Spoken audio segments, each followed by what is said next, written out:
Hello and welcome to 2CrazyMedia. I'm your host Matthew, this is your co-host Jason, and welcome to another news roundup for the week that is ending on July 5th. We are recording this a day early on July 4th. We usually do our news roundup videos on Sundays instead of Saturdays, but we are going to be out starting tomorrow for a good amount of days, so we're not able to record a video either tomorrow nor Tuesday. So don't expect any videos tomorrow or Tuesday, and instead we still want to do a news roundup because it was a pretty big week for video game news this past week, so we said let's just do it a day early on Saturday instead and just get it uploaded today instead. So yeah, news roundups, we do this every week where we go over the biggest news in video games that you need to know that happened this past week. We've actually got a pretty crazy lineup of news stories, some big ones, some smaller ones once we get to the end, towards the end, but all still fun ones and some not so fun, I will say, and some pretty serious. So how about we just jump straight into it since we do have a lot to talk about. And we're going to start with the first news story, and this is the biggest one. This is a really big one. That is, PlayStation is ending physical disc production for new games releasing after January 2028. I am reading directly from the PlayStation blog that PlayStation themselves posted. Physical disc production ending in January 2028 for new games releasing on PlayStation consoles. This is coming from Sid Schumann. As consumer preferences and the broader entertainment industry continue to shift away from physical disc to digital, physical game disc production for all new games releasing on PlayStation consoles will be discontinued starting January 2028. Following this date, new games will be available on PlayStation Store and at retailers in digital formats only. This transition has no impact on games that are already released or will be releasing prior to January 2028 in disc format. This is a natural direction for Sony Interactive Entertainment to adapt to consumer trends as the general preference for digital media significantly outpaces physical discs. This transition will enable us to align more closely with how most of our community prefers to access and play games today. We'll continue to prioritize our resources to drive innovation in how players can access games and provide choices as to where players prefer to purchase new games, whether that's at retailers or PlayStation Store. We remain committed to delivering a world-class gaming experience to our fans, and we thank you for your continued support. So obviously this has been talked to ad nauseum this whole week. I mean, this has been the very big piece of news, and people have been sure to not let Sony, let this down. Every single time Sony will post anything, whether it's movie related or video game related, or any video game related or anything related, really, people hound in the comments about this and how everyone is so angry about this decision. My whole take on this is, while this is something that it does suck in my opinion, and it does suck to lose something like physical discs and physical games. I think that has been such a big part of gaming culture, and having physical discs and going to places like GameStop and midnight releases and all that stuff, and also the fear of, there's so much bad that comes from this. The fear of not being able to, you don't own your games really. We saw just last week there were over 500 movies that, due to a contract or something ending up, PlayStation removed, even if you had purchased a movie on PlayStation, like bought the movie with your own money, but not physically, digitally, they just removed that movie from your catalog. It was like 500 movies they did that. So what's to stop them from doing that with video games as well? I guess that's the fear a lot of people have.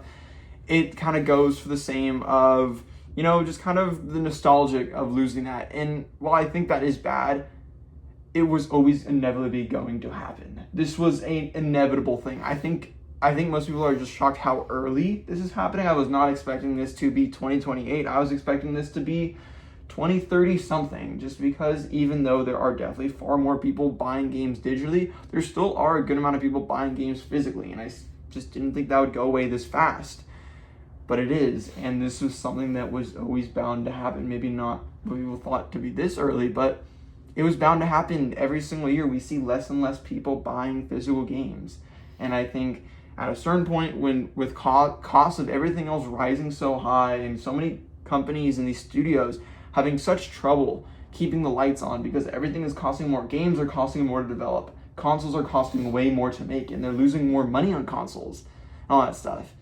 They need to find ways to, I guess, cut costs, and this is just an easy way to cut costs.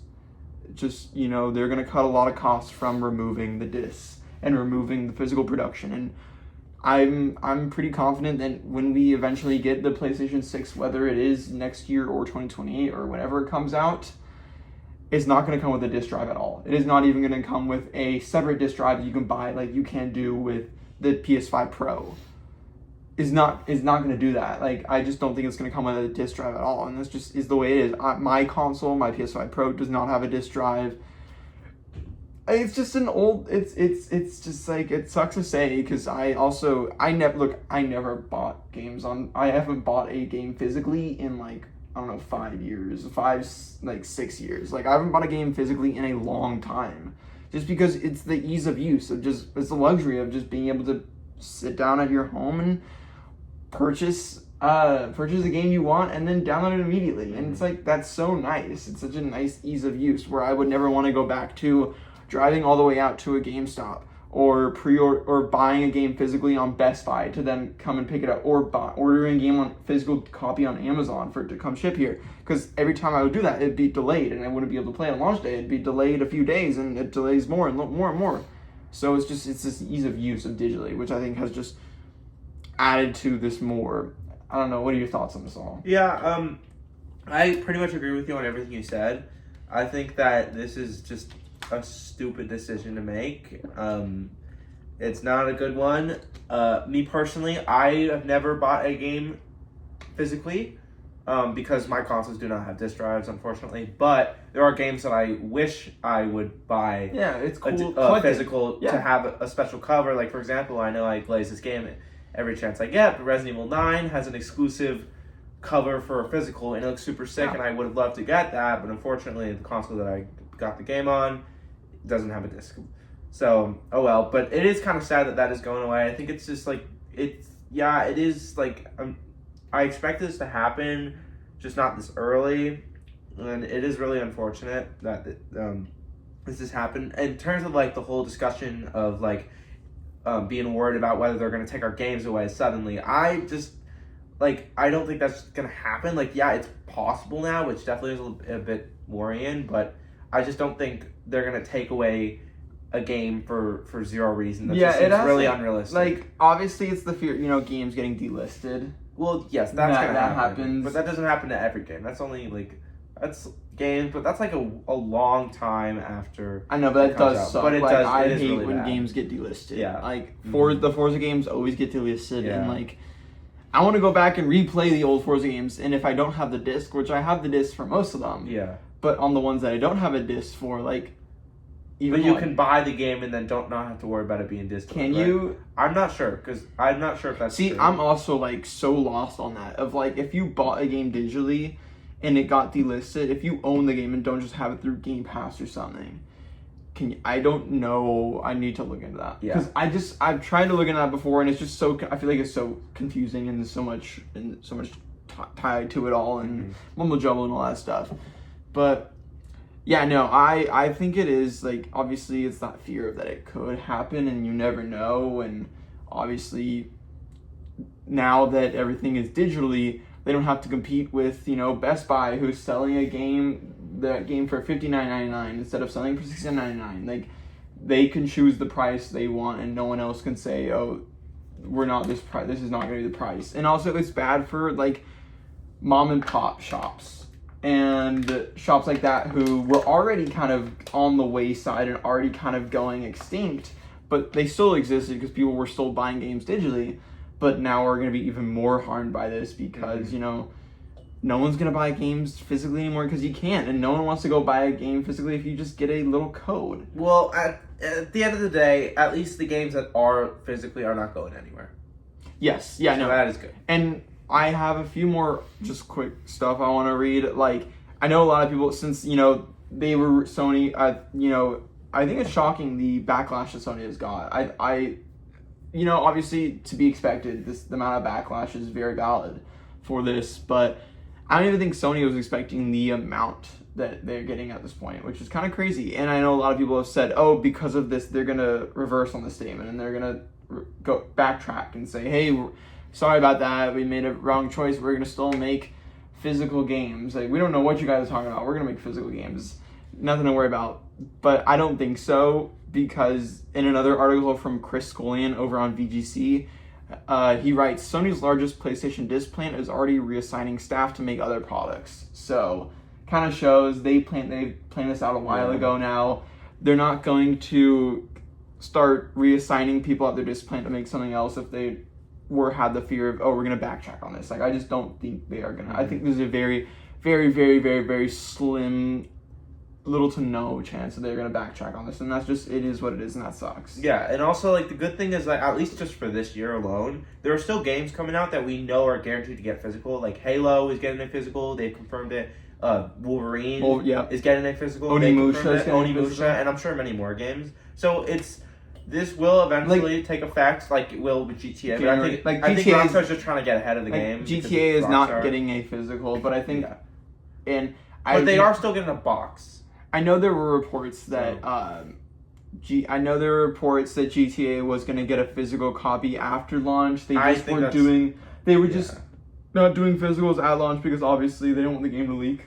Which is valid. That may not be true, I heard. But then I heard, that might not be true, and they have no plans at all to do physical copies after launch. So who really knows with that? I guess we won't really. I'm not gonna really believe that at all until Rockstar comes out and says says something.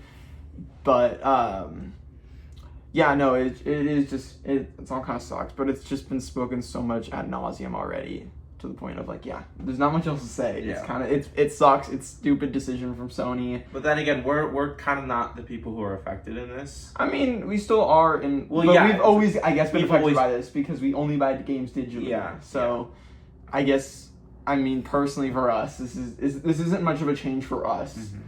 But I get for many other people, we totally get this sucks and this is such a stupid decision from Sony. Yeah. It's the way I guess the industry was always kind of moving.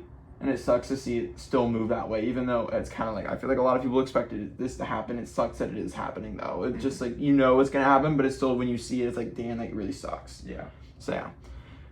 But it's not it for the Sony bad news that came out this week. Sony was really on a roll with just bad news, because, they're just trying to get it out early before Xbox just really shits the bed next week. Yeah, they already kind of are. So. Well, yeah, but it's going to be good. But it really starts next week, the Xbox bed shitting. So, but we'll get to that in just a second. We've got one more news story on Sony to talk about, and that is Sony says it won't sell hardware at significant losses. This is coming from Wesley Yenpool over at IGN.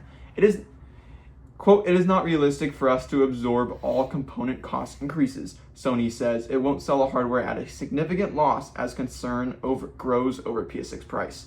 Sony has insisted it has no plans to sell hardware at a significant loss, with concern growing over the potential price of PlayStation 6 amid the ongoing RAM apocalypse. Current generation consoles have gone up in price, with Sony, Microsoft, and Nintendo struggling to cope with the component shortage fueled by the AI boom. Sony raised the price of the PS5 consoles in April, bringing the cost of a standard PS5 to $649.99, the PS5 Digital Edition to $599.99, and the PS5 Pro to $899.99. It blamed the move on continued pressures in the global economic landscape. Just last week, Microsoft announced significant Xbox price rises of its own, which kick in this August. They come less than a year after the last Xbox price rises in October 2025. Quote, we hoped another price increase would not be necessary, and we have spent the last several months working with suppliers on options, Microsoft explained. Unfortunately, console storage and memory prices have increased by more than 2.5 times, and we expect another doubling by the fall of 2027. The entire consumer electronics industry is struggling with the current component crisis, but the effects are particularly hard on consoles. Unlike phones, computers, speakers, and other consumer devices, consoles are typically not sold at a profit, but instead for less than they cost to make. End quote. There is not only concern that Sony will be forced to raise the price of PS5 yet again, but that the next generation of consoles, the so far unannounced PS6 and Microsoft's Project Helix, will cost at least $1,000, unless both companies are willing to take a significant loss on each console sold. I think, obviously hearing this definitely sucks for someone like me who is like, when I buy, every new console when it comes out, or at least the big PlayStation whenever it comes out and the big Xbox whenever it comes out. Like that's always what I do because I love getting the new consoles and all that stuff, and I think a lot of people do in the gaming world. I've always had this fear of, with how much console prices have increased in the last couple months, how much our next gen consoles are going to be. Are we going to see a PS6 and an Xbox Project Helix, whatever they're called, for over $1,000, which would be detrimental and a terrible decision for everyone. I mean, that is just so anti-consumer, where no one wants to spend. There are very few people that are willing to spend over $1,000 on a console. Like, to be honest, I don't even know if I would spend over $1,000 on a console. I don't think I would. Like, that's just bonkers. That is absurd. And you could say, oh, well, maybe, hopefully then you just wait a year and prices go down. But it's like, prices are not going down for PS5. Prices have never gone down. So what's to say that it starts at $1,000 and then 5-6 months later it goes to $1,200? Like, it's just like, this is so terrible and anti-consumer and anti-really everything, really, except for Sony themselves. And I think even Sony knows, I guess they don't know maybe from this, is that no one's gonna buy a console that costs over $1,000. Me, as someone who is so, I'm so in the gaming world and I play so many games and I buy every new console and I'm so into the PlayStation ecosystem, I'm not even gonna buy a PlayStation 6 that would cost over $1,000. Like, and I think they need to understand that. But then again, they're coming out and saying that we don't want to sell it at a significant loss, which means they don't want to sell consoles for, I don't know, $700-800 and then lose a ton of money on it because it costs way more to manufacture because of this Ramageddon that's going on. It all sucks. It really sucks. It's just bleak. It sucks. It's hopefully not. My whole thing is, I hope, and obviously if it does release for $1,000, we're gonna see most PS6 games be cross-compatible with PS5. Like, we are not going to possibly ever see a PS6 exclusive game for maybe possibly 4 to 5 years into the console lifespan, which hopefully by then console prices have decreased and enough people have been able to buy a PS6 at a price that is less than at least like $900 or something, which is still bonkers of a price point. But that's what it's sad that that's what we're hoping it to be, $900 or $800 and not $1,000. It's crazy. Still wouldn't buy it. It's too expensive. I know, it's crazy, but we're hoping it's not $1,000. We're hoping it's anything less. It's insane.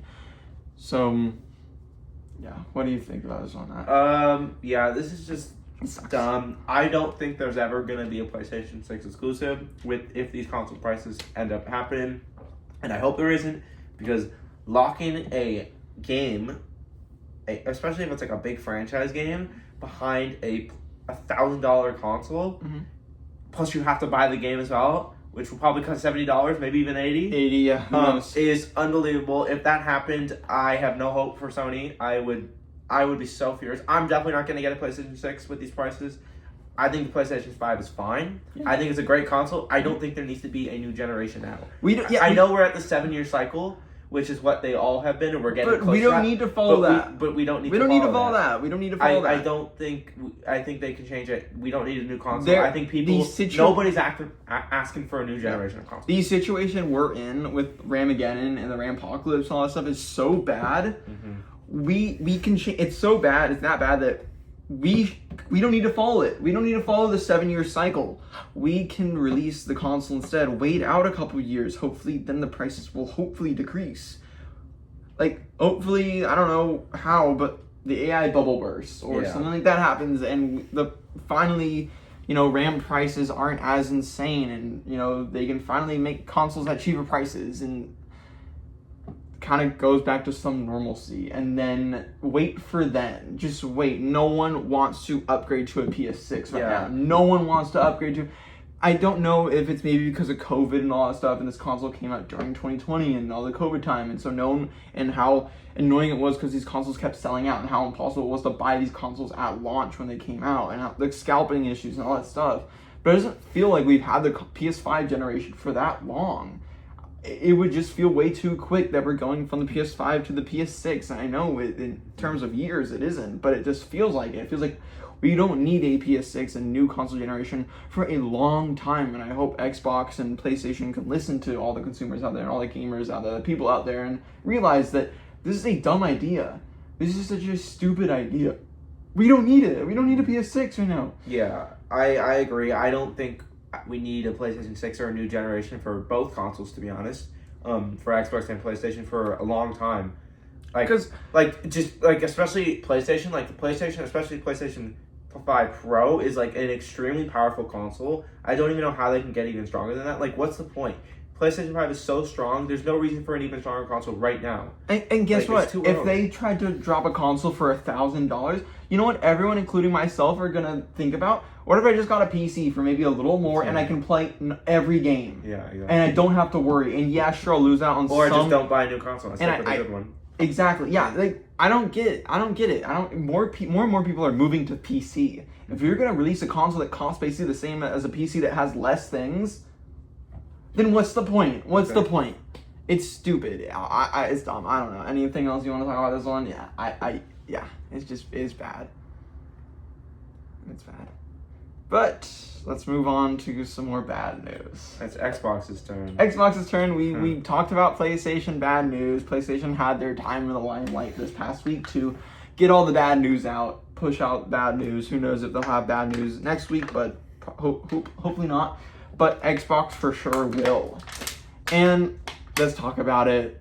We've got a ton of news on just the whole Xbox mass layoffs and possible studio closures that are looming in the distance. Obviously, they're coming soon. We know they're coming, most likely going to happen this Monday, the 6th. So get ready. On Monday the 6th, all the news is going to drop. And who knows if it's going to drop all in one day or in the coming days. And it's going to be like, all right, today we're laying off this amount of people, and then tomorrow we're laying off this amount of people, and this studio is going to close tomorrow, and then the next day this studio is going to close, something like that. So we'll have to wait and see, but we still have some more news to report on it, sadly, because obviously rumors are running rampant about it.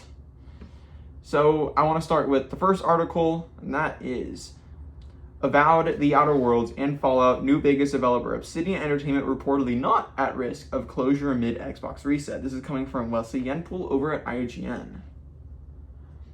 So, I'm going to start with the original story. Avowed and The Outer Worlds developer... Oh, wait, no, I'm not going to start with that. So, I'm going to go... Yeah, the update is... Bloomberg reporter Jason Schreier has said the game business report about Obsidian is incorrect and that the studio is not in negotiations to avoid shutting down. Quote, plenty of details are still up in the air surrounding the layoffs. Picture will be more clear on Monday. But Xbox is keeping Obsidian, according to people familiar with the situation, Schreier said in a post on social media. So if you don't know, basically, a couple days ago, over at the game business, they had, who are right about a lot of things, they had said they heard from people that avowed that Obsidian is at risk of closure amid this whole Microsoft reset of Xbox.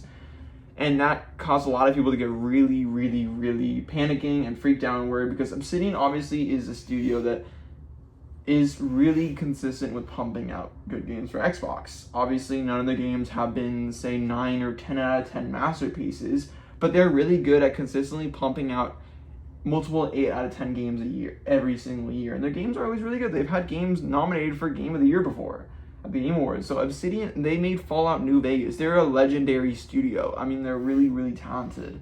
And so people got really freaked out, because if a studio that good and that talented and that helpful for Xbox is at risk of closing down, then what the hell is Xbox doing? Mm-hmm. Thankfully, though, Jason Schreier, who is right about basically everything he's ever said, and he knows everything. If Jason Schreier says something, you gotta listen. He basically just said that, also he has a great YouTube channel, by the way. I've watched a couple of his videos. He now posts like 20-minute long videos talking about stuff. Like he did a video about those titled, How Did Xbox Get Here? Really, really good videos, like super, super good videos. But yeah, so he basically came out and said, hey, this is incorrect, not what I've heard. They're not shutting down. obviously, so that's good. That's good news in all this swarm of bad Xbox news. It is nice to hear that Obsidian is safe, but I wouldn't be shocked if we still see layoffs there. I don't know if any studio is safe from at least layoffs at Xbox. Even like a studio like Xbox is like Playground Games, which is like their golden goose right now. Mm-hmm. I could even see a couple layoffs happening there of like, I guess, roles they say they don't need anymore. Who knows? But it's at least it's good news to hear that Obsidian is not at risk of shutting down. But they need to do something with Obsidian. They really need to do something, and I think that is what's going to happen with Xbox, is they're going to, instead of, the whole Phil Spencer era of just kind of make whatever game you want, make what you want, make whatever art piece you want, whatever you feel like you guys want to make, just because we want to fill out more games on Game Pass. And that was his whole strategy. And it didn't work out because just a lot of games they were making just were not selling well, they were not doing well even on Game Pass, and they were just smaller titles. Like, I think what's going to happen with future Xbox is we're going to see, them go to Obsidian and say, hey, instead of working on Avowed 2 or Outer Worlds 3, instead you're going to make Fallout New Vegas 2, or you're going to make another Fallout spinoff, or you're going to make an Elder Scrolls spinoff, or something like that, or do something with an IP that you guys are good at. Because that's what they need to do, and you need to do in today's gaming world to make money and make a profit, and I hope your game does well. And I think that's what's going to happen with Obsidian, but I think Obsidian is just too talented of a team and too good of a team to be let go, and I think I could say that for every studio at Xbox that is at risk and also not at risk of closure. But it's nice to hear that at least Obsidian, you can kind of calm down for a second. Obsidian is not on the chopping block. That was scary for a second, but like they're all good. What do you think about this? I'm glad they're not at risk of closing, because it would just be insanely stupid if they got closed. Let's hope that other studios are not at risk of closing. I am shocked to this day that they have not come out and said, "Hey, we're making another Fallout spinoff." It is kind of their fault. Like they should, if they were smart, they would be doing that. Which they kind of should. It's that, but it's also,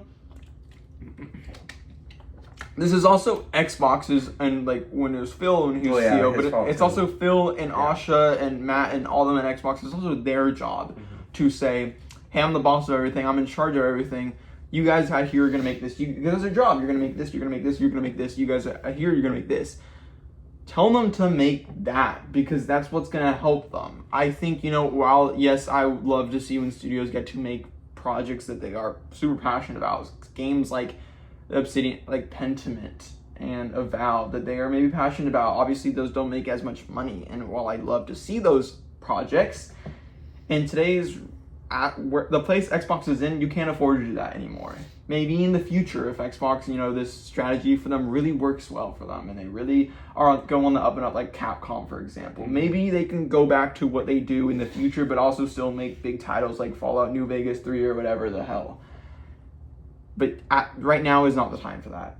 It's not the time for risks. It's not the time for, passion projects. And still, I feel like a Fallout New Vegas 2 would be a pretty cool project to work on, and I can't believe that hasn't been in the works already, and I can't believe Xbox has just dropped the ball and not already teased a Fallout 5. Like, come on, what are we doing here? We could have had a Fallout game by now, and that would have been genius to capitalize on the show's success a few years ago. You could have greenlit it right after the show came out, right before the show came out, knowing the success of the show is going to be massive, and it becomes even bigger than everyone thought, and you could have done,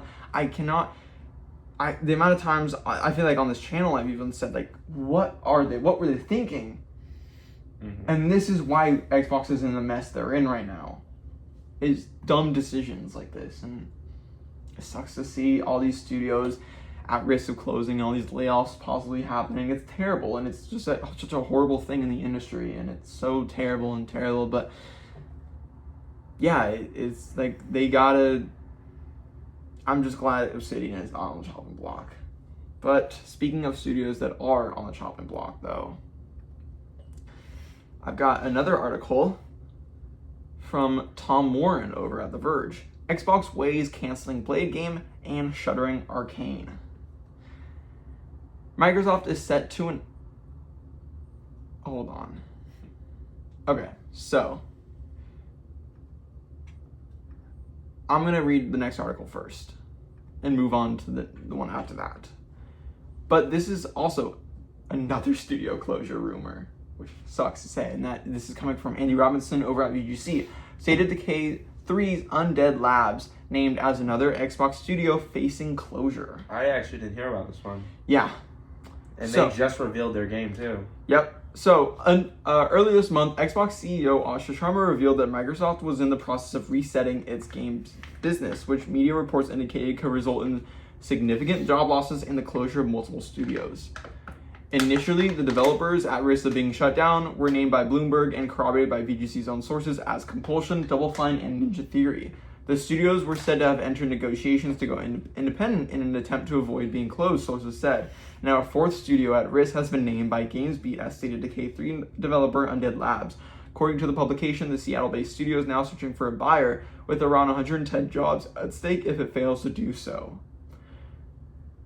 Yeah, this sucks to hear, as, you know, this studio also has put out a ton of, not a ton of games, but the games they have put out lately, the State of Decay 1 and State of Decay 2, both were really well-beloved zombie games and sold pretty well, both of them. And it's kind of a shocker, and obviously I think the main reason why this would be is because they just haven't made a game in a long time. It's taken them a long time to come out from State of Decay 2 to State of Decay 3. It's been a long time coming. And so obviously when this studio is still working on a game and it might be in, maybe even though we just saw the game and it looked good and people are playing it and play tests and stuff and are saying it's good, it still could have been in a lot of trouble the last few years or months or any of that. And so Xbox could have said, hey, we might pull a plug on you guys as well if you don't find another, you know, if you don't go independent or find a buyer or a publisher or something like that. And that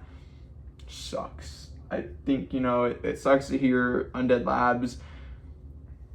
You know, there's not much to say other than this just sucks. And I hope they don't close down. I hope this isn't true. And I hope they don't suffer any layoffs, which is just kind of unrealistic for me to say. It's kind of that's like living in like a dream world to say that, because obviously there are probably going to be at least layoffs and they could be closed, which would suck. That would be horrible, and that would mean that State of Decay 3 is most likely dead in the water and the game isn't coming out, which to show it off at the Xbox showcase and then just straight say, yeah, just like they might do in Ninja Theory and Senua, hey, we just show this game off as a way of almost like a, hey, all other buyers and publishers, come look, the studio has on State of Decay 3, come buy them. Just take them off our hands and buy them so we don't have to close them down and shut down the studio and just kill the game.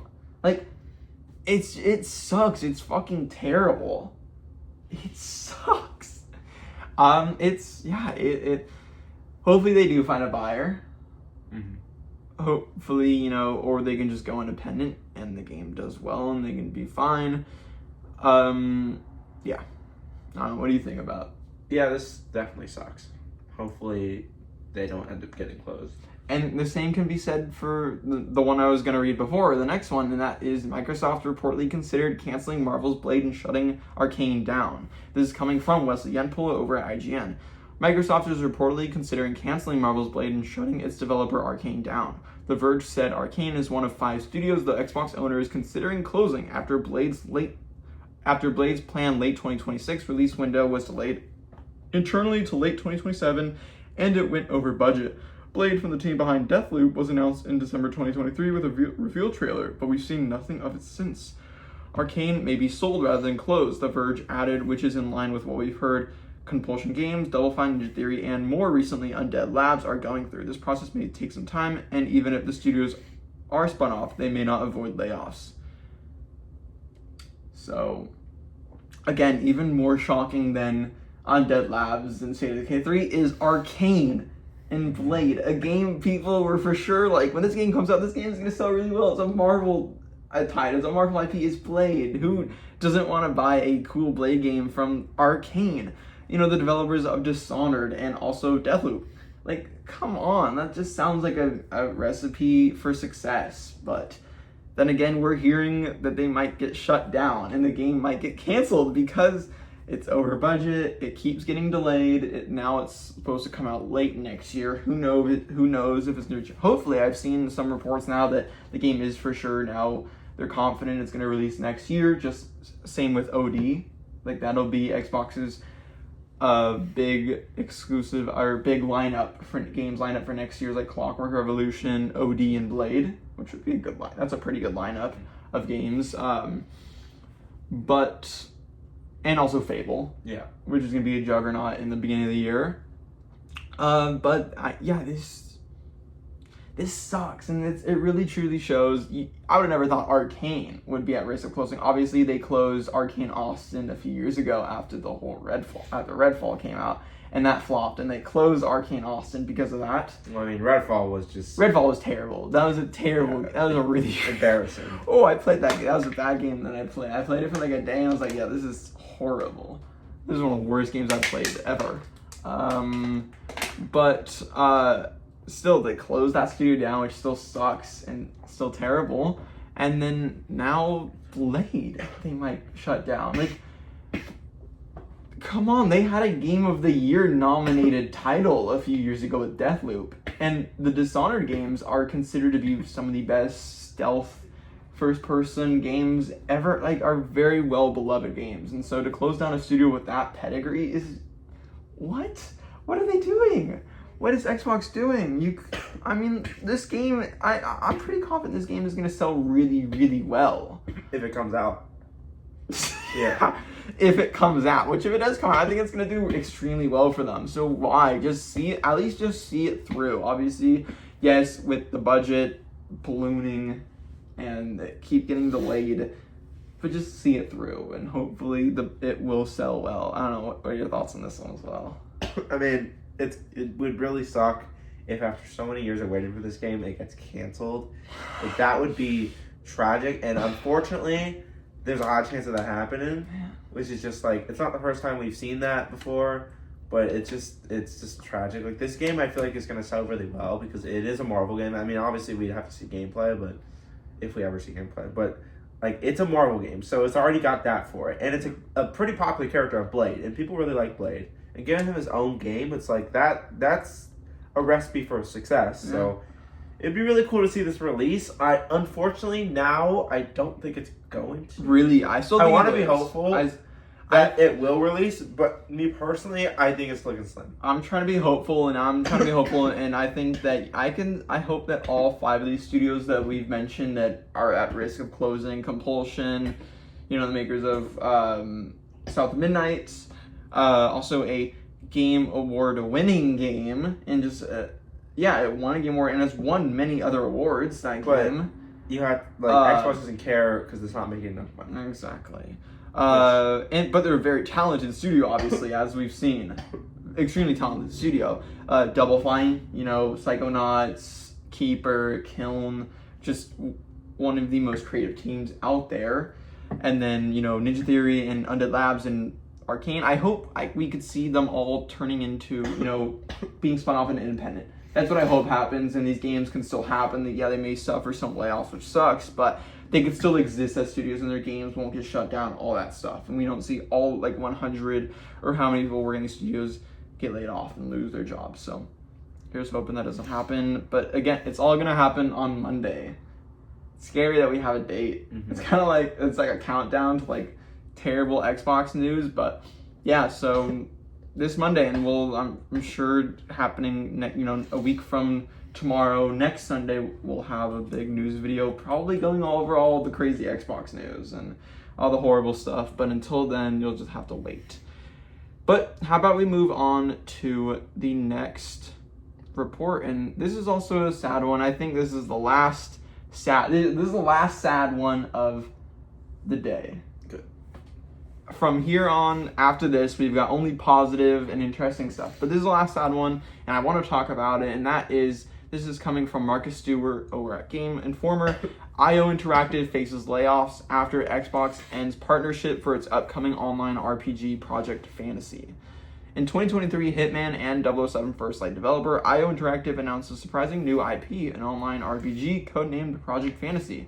While the game is still on the way, it has hit a snag that will result in layoffs. IO posted an update on the game, stating that, quote, a relationship with an external partner on our own IP, Project Fantasy, has come to an end. This means we have to adapt this new reality and its short-term consequences, including staffing decisions, which is what is happening as we write this update, and we are fully committed to supporting those affected through this challenging transition, end quote. Bloomberg has reported that Xbox confirmed to the outlet that it was the external partner funding the project and that it has pulled out of the relationship as it reevaluates its investments. An Xbox spokesperson told Bloomberg that despite the news, the company is not investing less in video games, but rather plans to invest the same amount as it did last year. Quote, what's changing is where we're investing and the kinds of projects we're backing, said the spokesperson. Despite the setback, IO remains committed to continuing work on the Project Fantasy, writing that it is, quote, a game, a world, and an IP that we absolutely love and remain 100% committed to now and in the future. This wonderful universe will see the light of day. So, yeah, this is one that just sucks to hear. I remember hearing about Project Fantasy a couple years ago when it was announced, I believe, in 2023. And this was before I can't remember if this was before or after even Project Bond or Project 007 was announced, when it was known as Project 007, not 007 First Light. So this has been in the works for a while, and while the only thing we've seen is a little cover, not piece, but little like artistic piece drawn of it, kind of maybe what the vibe that we're gonna get from the game is, but it's definitely been something interesting. While it may not be the type of game I love, I'm not a online RPG kind of guy, especially fantasy. I'm not the biggest fantasy person, but Xbox, IO, obviously they had the Hitman games are amazing, and just had 007 First Light this year, which is one of the best games of the year, and at least in my opinion, my favorite game of the year, and the best game of the year we've gotten so far, and for sure going to be a game of the year nominee come this December at the Game Awards. So obviously IO is a very talented studio, and they've shown time and time again that they are more than just what we thought of them before. Like, they are more than just the Hitman studio. They can do more than that, which they surprised us with 007, and I'm sure they will surprise us with Project Fantasy.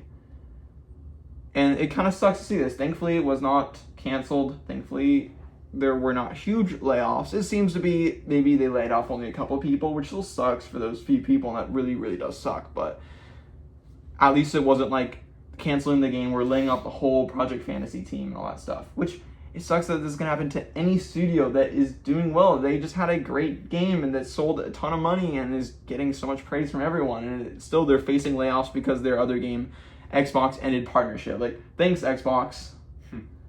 Just, it sucks. It really does suck, and I'm glad they're still working on the game, and I think this game is still going to happen. I'm excited to see it and all that stuff. What do you think about it? Yeah, this is unfortunate, but it's nice to know that they clearly still are working on it and believe it's going to release. So that's good news.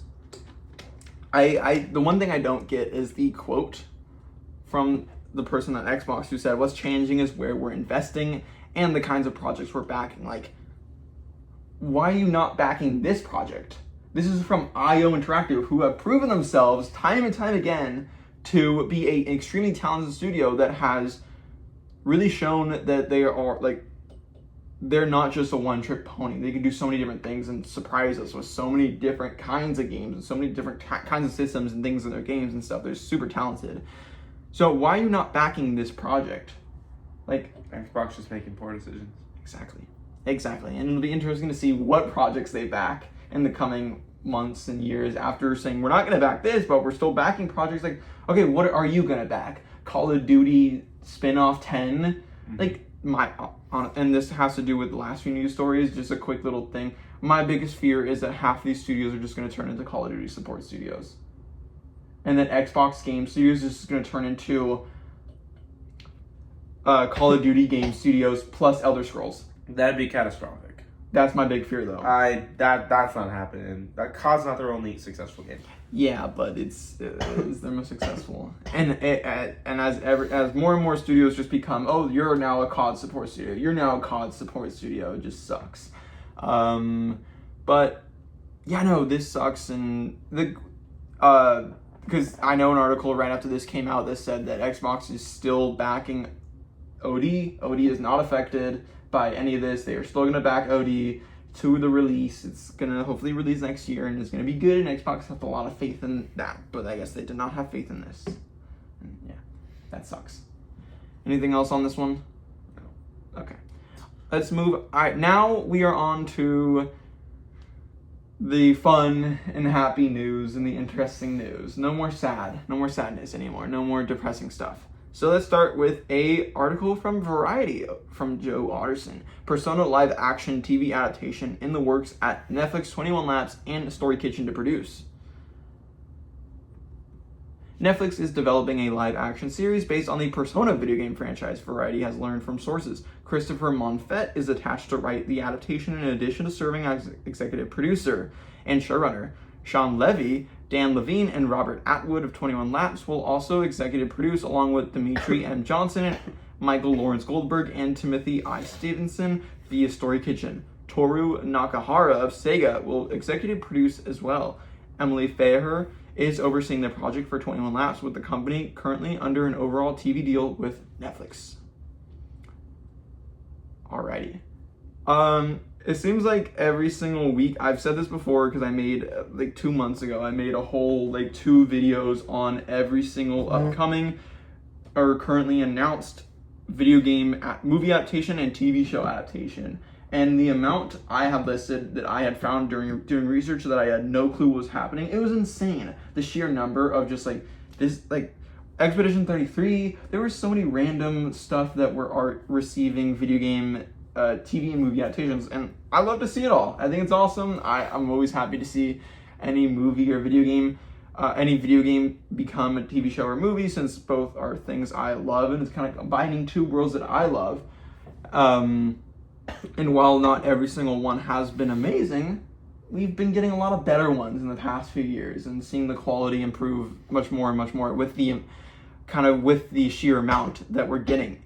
And so now we have a Persona live action TV adaptation, which I think was inevitable. Persona is obviously a very big and well-beloved video game franchise, so it was about time we would see a Persona adaptation. It's going to be a TV show over at Netflix. Who knows if that's going to be a good fit. Netflix has had their fair share of good video game adaptations and their fair share of really bad video game adaptations.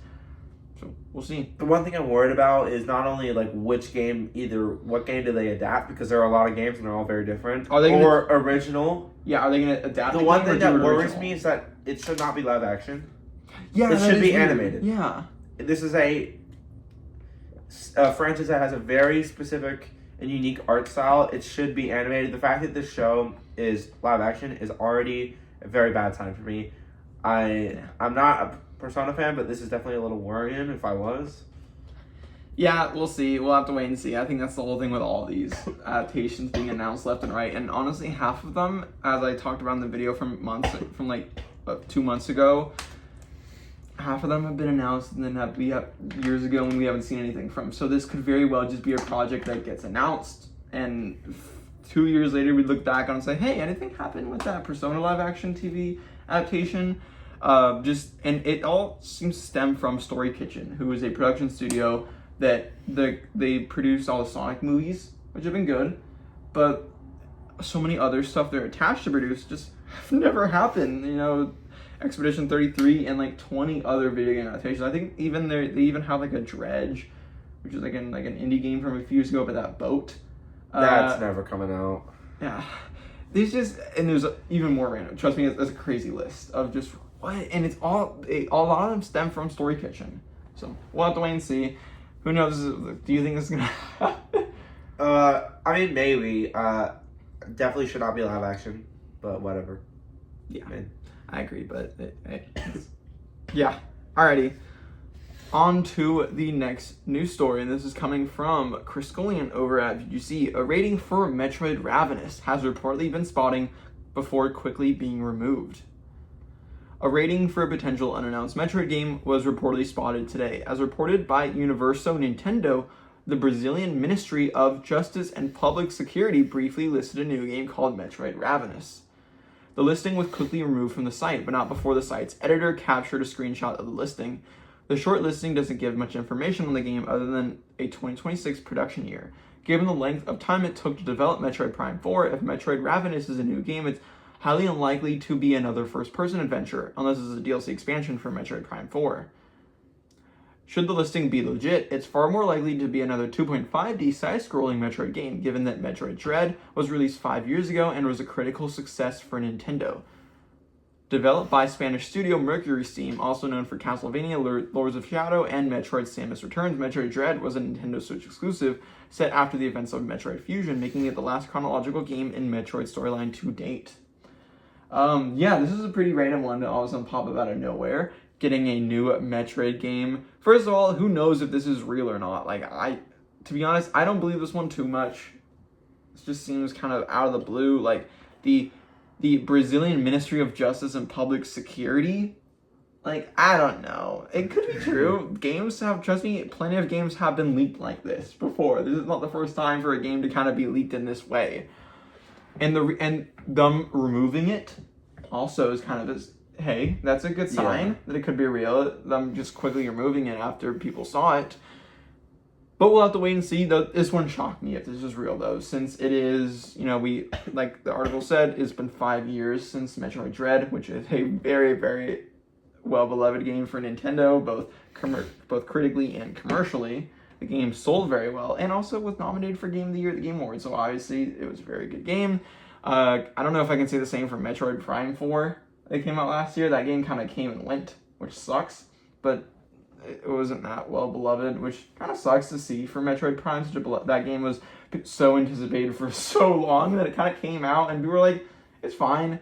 The Metroid Prime fans really liked it, but a lot of people were like, I don't know, there's issues, it's fine. It's not that, it wasn't worth the wait, which sucks to see. But yeah, Metroid Dread was great, so hopefully we can get another 2.5D side-scroller game, kind of like Metroid Dread, because, Metroidvania, this is like Metroid is like the reason why the whole category of games are called Metroidvania. Mm-hmm. Obviously, getting a new Metroid game like that would be a big deal. So Metroid Ravenous, who knows if this is real? It's a cool title for a game. I can see that definitely fitting with the whole naming scheme that they do. Do you think this is real, first of all?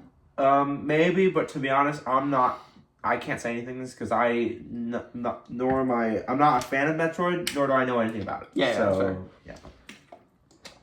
Then with a few dumb question asking if do you think this is just a Metroid Prime 4 DLC or do you think this is a new game? It could be either. Just it's not the first time that a leak has been fake. Like, it could be fake. There's been a lot of really believable leaks for other games that have been super believable. Like, there's no way this isn't true, and they haven't been true at all. So it really just we just have to wait and see. We'll see if this is revealed. If this is real, then I can see a reveal happening at whatever Nintendo Direct they do later this year. But it'll be at a Nintendo Direct, in the fall of this year. Who knows when they do the next one? But yeah, when they do, maybe this will be revealed. And definitely, please don't come out this year.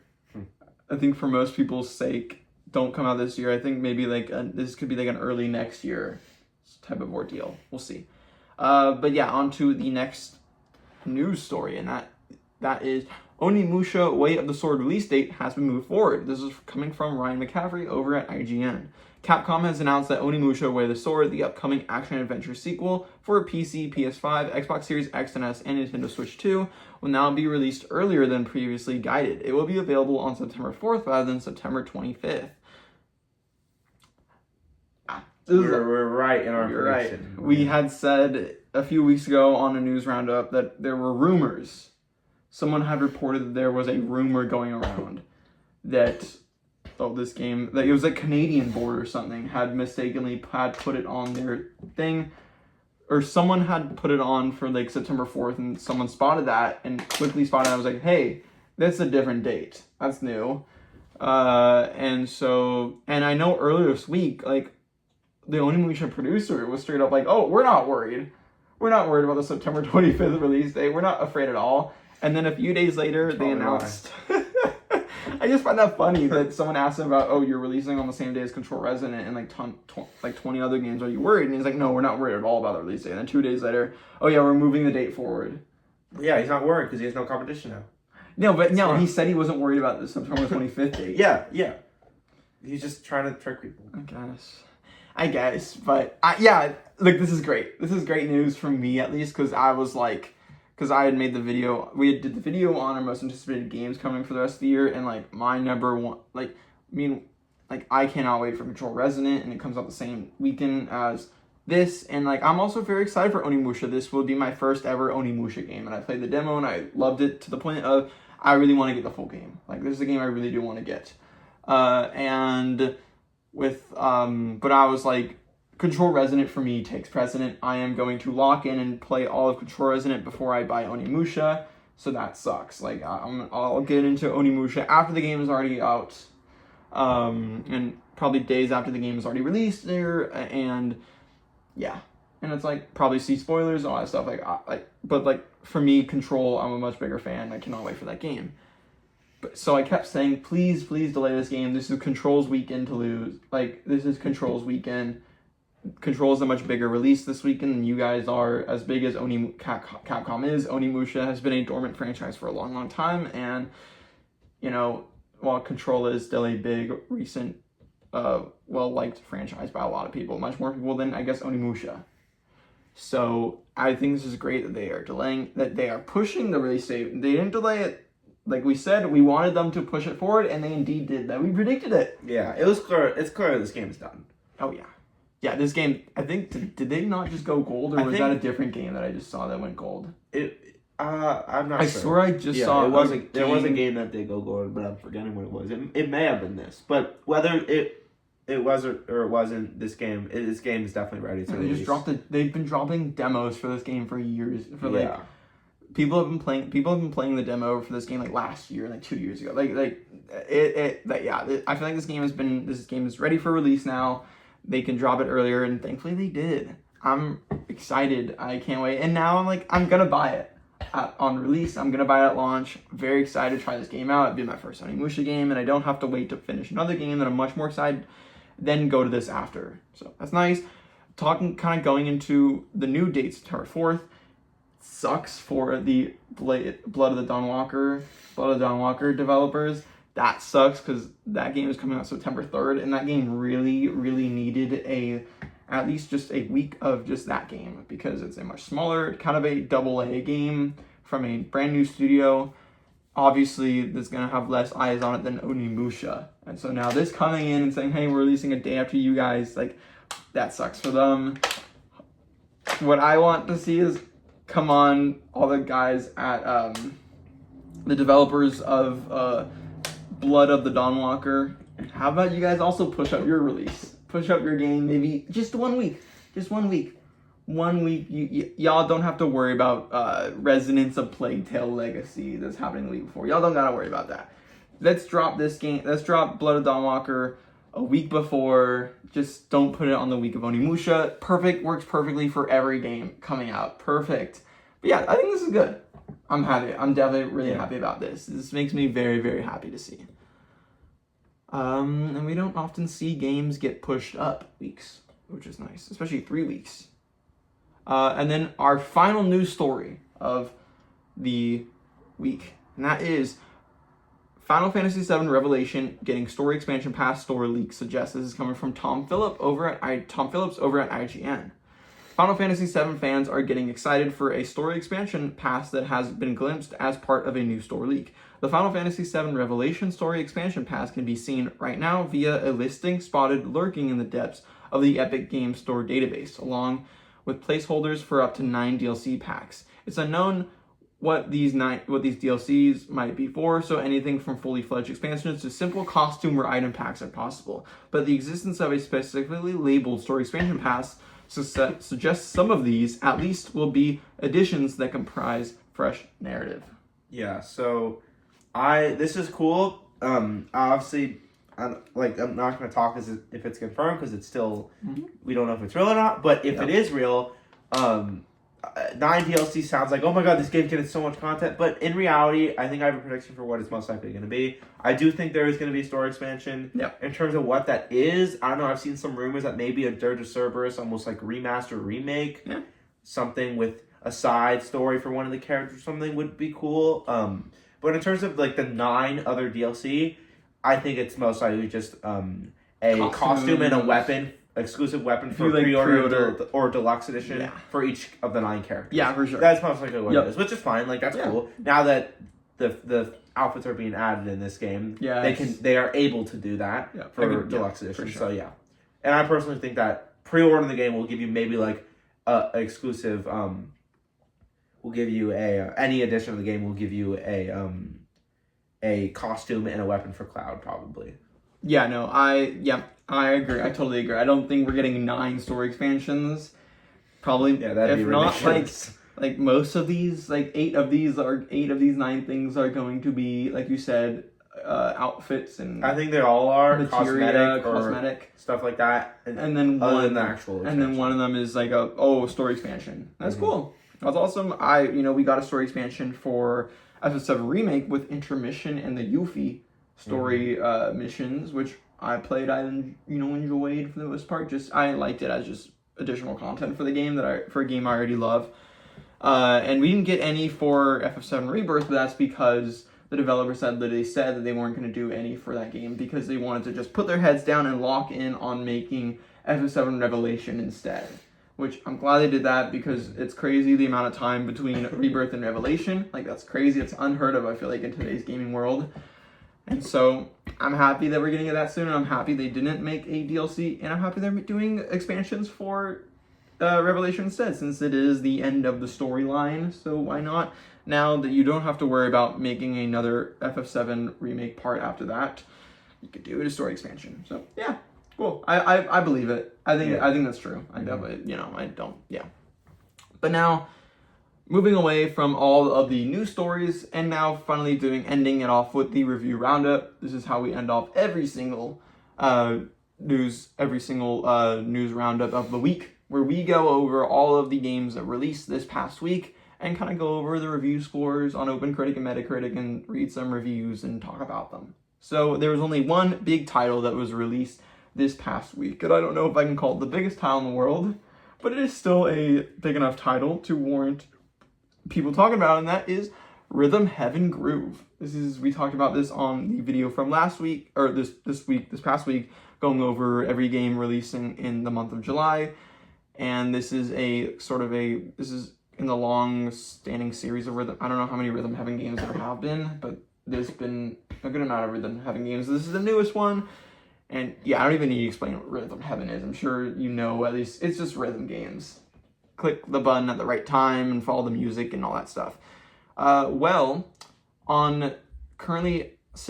is currently sitting on Metacritic at an 82 and OpenCritic at an 83. So really, really good. Anything over an 80 is a great score. It's super good, and it has a higher average between OpenCritic and Metacritic than Star Fox does. Not to say Star Fox is a bad game. That game also reviewed pretty well. I think it's got an 81 and an 80, if I'm not mistaken, like an 82 and an 80. Still really good for that game, for a remake of a game that has not much new stuff other than some cutscenes, like a multiplayer suite. So it's nice to see also Rhythm Heaven do good as well.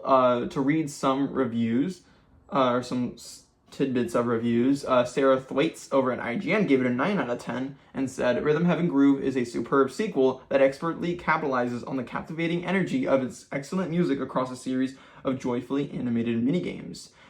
Steve Watts over at GameSpot gave it an 8 out of 10 and said, Rhythm Heaven Groove is an infectious blend of unapologetic weirdness and toe-tapping rhythm, gameplay, and a heck of a party game to boot. And then Jeff Grubb over at Giant Bomb gave it 4 out of 5 stars and said, Rhythm Heaven brings the cute quirkiness the series is known for to the Switch. It's also packed with a lot of content and distractions. It just might be missing some of the charm that has made previous games some of the best in the genre. Yeah, I feel like they're all 8 out of 10, 9 out of 10s. Like, super good for that game. That's awesome to hear. And yeah, that's cool. Rhythm Heaven. I don't think either of us have much to say on Rhythm Heaven since neither of us are not that much interested in that game. But for those of you who are interested in Rhythm Heaven, definitely go check out Rhythm Heaven Groove, because it's getting some good reviews. But yeah, that is going to be all for today's video. Thank you so much for watching. Again, like we said at the beginning, no video on Tuesday since we are going to be away for the week. But we will be back and have a video on Thursday. And in this coming week, we've got obviously the big release of Assassin's Creed Black Flag Resynced, which I have already purchased and I will be playing starting this Thursday. So definitely expect a review on the channel for that from myself coming the week after, the following week, once I finish the game, roll credits, and play enough to the point where I am confident to get a review on the channel for it. But yeah, definitely expect a Black Flag Resynced review on the channel, and a video on Thursday, who knows what the topic is going to be, and then obviously a video on Sunday. But that is all for today's video. Thank you so much for watching, and goodbye.